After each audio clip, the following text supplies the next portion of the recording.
Dr. Lynn. I'm going to show you some techniques for getting your sacroiliac joint, where your sacrum meets the pelvic bones, moving a little bit better, as well as getting these wings of the pelvis, called the innominate, or iliums, moving better, as well as getting the socket to pivot around the ball better.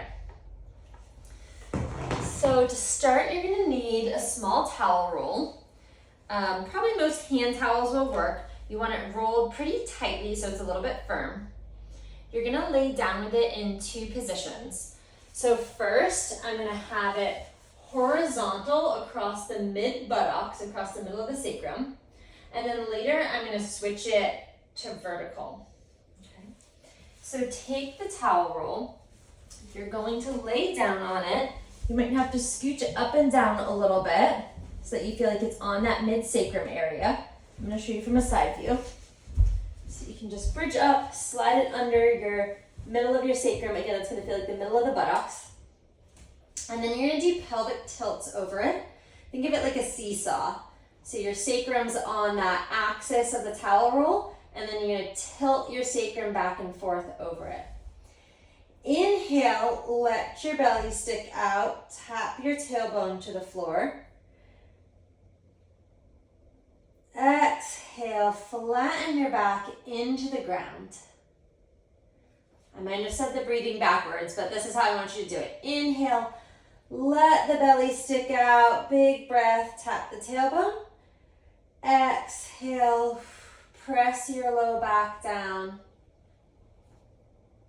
Tilt the sacrum back. If you find that your knees want to splay apart, it would be a good idea to add some support between your knees for good alignment. So you can squeeze a yoga block between your knees or a small ball or thicker towel roll. Try it a few more times.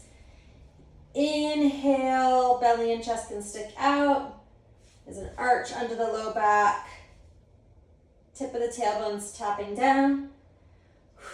Exhale, pull your belly in, flatten your back. Sacrum's rocking the other way. Okay, now bridge up, turn the towel, so now it's vertical all along your sacrum and tailbone, coming up into your low back a little bit. And now you're going to tap side to side. So there's going to be a tendency to want to do it by wobbling your legs side to side, but try to make the shift come more from your thighs, almost like they're pistons. Pull down on your left and tap your buttocks to the ground, then come back to the center. Pull down and back with your right thigh and tap your right buttocks down. So it's more just a small shift that you're doing deep in the hip joint, a little bit in your sacroiliac joint, to tap your buttocks side to side. For each of these, you can do it about 10 times.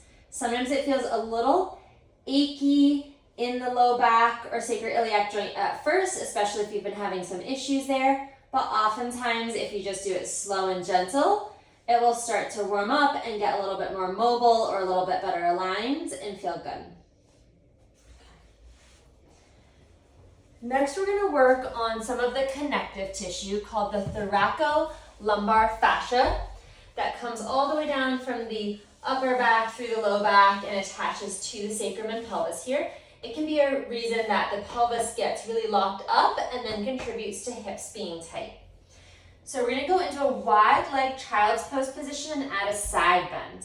So widen your knees, come down into your forearms, sit back towards your heels, walk both hands to one side, pull your buttocks back towards your heels, creating a side bend stretch. I'll show you from a different view. So you're going to sit back. So say if I'm going to stretch my right side, I'm going to sink my right buttocks back, but walk my hands to the left. Right hand tries to reach even further as my right sit bone pulls back towards my right heel. Take some big breaths into the back. Let me show you from one more view. Sitting back, reaching to the side, creating this long side bend stretch. Deep breaths, trying to fill the rib cage and low back with air. Okay. and then repeat it to the other side. So now my left sit bone's reaching for my left heel. Left fingertips are trying to crawl away to the right, creating a deep side bend on the left.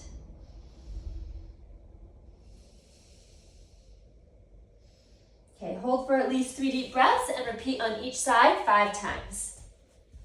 Okay.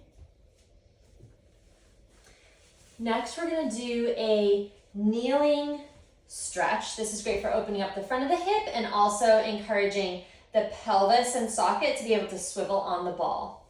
So start with your right knee down, step through with the left. Tuck your butt, press your pelvis forward. You should feel opening in the front of your right hip. Reach both your hands forward and then pull your right arm back like you're pulling a bow and arrow and twist to the side. Don't let yourself cave in on that front leg. Keep the knee pointing straight ahead. You're really just trying to open up on the right. Hold for 3 deep breaths, growing tall on the inhale.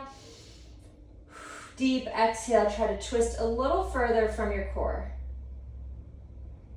Okay, and then you repeat that 3 times for 3 deep breaths on one side.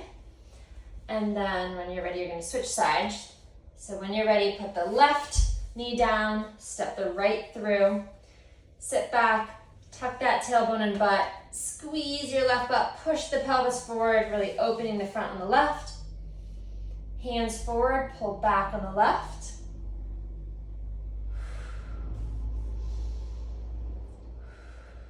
Breathing into the front of the left hip, gradually deepening the rotation.